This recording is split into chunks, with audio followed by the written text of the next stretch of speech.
Welcome to Comparative VPN YouTube channel. Today's video will be an in-depth review of Dashlane VPN. Dashlane VPN is a part of the popular Dashlane password manager, and with the 6th iteration of this popular app, Dashlane decided to include a barely functional VPN. Just to make it clear, the VPN can be used only as a part of the password manager and is nothing more than the option in the settings menu on a mobile device. Yeah, the VPN is available only for mobile platforms, iOS and Android, and on your computer you won't be able to access it. Not to mention that you need to buy the whole package, i.e. the password manager, which you're probably not going to use, just to be able to connect to the VPN server on your phone and use the VPN. I think I set this Dashlane VPN review up perfectly, since you can imagine what type of a VPN Dashlane is. And if you think that it's not very good, you're definitely right. Nevertheless, I will proceed with my Dashlane VPN test and talk more about the VPN, as well as give you 2 VPN alternatives that are much better in the end. For now, make sure you like this video, subscribe to our channel and click on the bell icon to be notified whenever we publish a new useful video like this one. To start off this review, I'm going to talk about applications and ease of use. Oh wait, I've already talked about it? Sorry. I must clarify that I'm talking only about the VPN and not the whole bundle. So if you want to use Dashlane VPN as a single option, you can do so only on iOS and Android. In the Chrome extension, for instance, this option is not available, as you can see on the screen. When it comes to ease of use, Dashlane VPN is probably the easiest VPN to use, unfortunately in a negative way. To find it, you need to open the application that you can download from Google Play, click here to open the settings menu and choose the VPN option down below. From here, you can click on automatic location and then choose the VPN location from the list. For example, let it be Canada, after which I will click on Set up VPN to establish a connection. To disconnect, obviously, you need to click on Turn off VPN and the connection will be stopped. In this Dashlane VPN review, I also must talk about security, which honestly doesn't take too much. The VPN uses 256-bit AES encryption to secure your passwords, while for the VPN I don't know which level of encryption is available. And that's all, ladies and gents. Dashlane VPN doesn't include any bonus features, not even a kill switch, IP or DNS link protection, split tunneling and other more important features that premium VPNs have. Thankfully, I know that it uses OpenVPN as its default protocol on Android and Pango's Catapult Hydra on iOS. Speaking of Pango, this is quite a familiar company also known as Aura, which owns several untrustworthy VPN providers such as Hotspot Shield and BetterNet VPN. I'm quite frustrated that Dashlane VPN doesn't have a dedicated privacy policy for its VPN service, and it's clear that their password manager is a primary tool in the arsenal. As such, we can't examine this privacy policy when talking about a VPN because it must collect some crucial info such as your passwords, for instance. What we can do, however, is take a look at Aura's privacy policy, since this is the father company of Dashlane. I analyzed this privacy policy in my Hotspot Shield review, by the way, so make sure you check it out. All in all, Aura collects quite a lot of information such as geolocation, timestamps, device identifiers, browser types, referring URLs, used bandwidth, etc. And although Dashlane claims not to give any information to Aura, I don't think that's true. Some information must be shared between the two companies, making for an unsafe and insecure VPN provider that Dashlane VPN is. Moving on with the Dashlane VPN test, let's perform a couple of speed tests to determine how good the VPN is in terms of speeds. What you see on the screen is my native internet speed, so I will use 2 servers to test Dashlane VPN and see how big the speed reduction will be. One server will be located in Germany, which is very close to my location, and one in the United States, which is very far from me, just to see how well the VPN performs in different scenarios.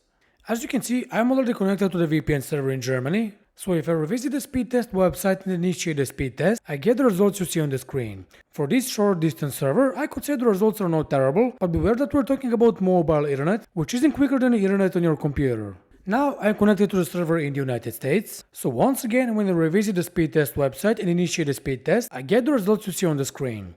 This time I even got better speeds, which is strange, but the ping is a bit higher, making page loading times a lot longer and online mobile gaming very laggy. To put it simply, Dashlane VPN isn't going to win any medals when it comes to speeds, and ExpressVPN is a much better option if you want the fastest VPN for all platforms. In the next part of my Dashlane VPN review, we need to perform a streaming test and see if you can unblock different streaming platforms regardless of your location. I will use BBC iPlayer and Netflix in this test. For Netflix, I will use the US catalog and I will try to unblock the movie Batman the Killing Joke, which is available only in the United States and I can't find it, as you can see on the screen, after which I will connect to the server in the United Kingdom and try to watch BBC iPlayer. Once again, I'm connected to the server in the United States, so if I go back to Netflix and search for the movie once again, I can see that the movie still isn't available, which means that Netflix US doesn't work. Now I'm disconnected from the US server and I tried to watch BBC iPlayer. As expected, it gives me an error message because I'm not located in the UK, But let's connect to the VPN server in this country with Dashlane VPN. And after doing so, let's go back to BBC iPlayer. And as you can see, the jail restriction message is still here, which means that even though I have a UK IP address from Dashlane VPN, I still can't watch anything on this website. After the streaming test, we can conclude that Dashlane VPN isn't capable of unblocking popular streaming platforms, and in this part of the review, it scores exactly 0 points. What about server network of Dashlane VPN? Well, as you can expect, it's nothing impressive. I found it quite irritating that the VPN won't disclose any information about the server network except for, obviously, the number of server locations, which is 26. This is all but impressive, and the server distribution is not great either, although it has typical VPN locations like the US, UK, Canada and India with no African countries on the list. Let's talk about customer support in this Dashlane VPN review. Being a low quality VPN, Dashlane VPN won't impress you with its customer support team, which is all but responsive and active all the time. You seemingly have a live chat widget when you open the help center, but if you try and get in touch, you can only leave a message, which is a fancy name for email support. So no 24/7 live chat is available, and getting the required help will not be as fast as you expect it to be, which is not great if you need to get help immediately. If you're looking to buy Dashlane VPN, you should know exactly how much it costs, and in this Dashlane VPN test, we will give you exactly that information. We're looking at the two premium plans, since the premium plan is the one that has a VPN included. The monthly plan is surprisingly cheap at $3.99 a month, but the interesting plan is this 1-year plan. It's priced at around $40 a year, which is around $3.33 a month. As you can see, it's not a big discount, making it not worth getting in favor of a monthly plan and paying month by month consecutively. For this price, you get a password manager by default, as I said, and even though this part of the app is great, a VPN is not. This makes it not worth a purchase in favor of ExpressVPN, for instance. It has 3000 plus servers in 94 countries, the fastest speeds, apps for all platforms, 24/7 live chat support, a verified no logging policy, great security, and so much more at a relatively affordable price.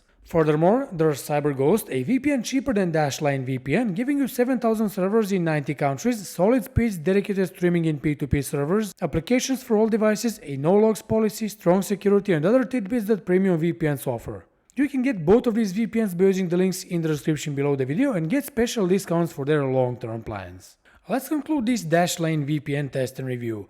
This is a bare bones VPN which function is only to change your virtual location. All of the benefits associated with doing this are non-existent, so you won't be able to unblock any website, nor you will be able to preserve your privacy due to the lack of security features and a no logging policy. In short, I would say that you should avoid this VPN and save your money instead. Or if you want a premium VPN, you can go for ExpressVPN or CyberGhost and not lose a single dollar by testing them out, thanks to their 30 and 45-day money-back guarantee respectively. With that said, this was all for today's video. We hope you liked it, and if you did, make sure you smash the like button below, subscribe to our channel and stay with us because many more useful videos like this are coming very soon. See you in the next video. Bye.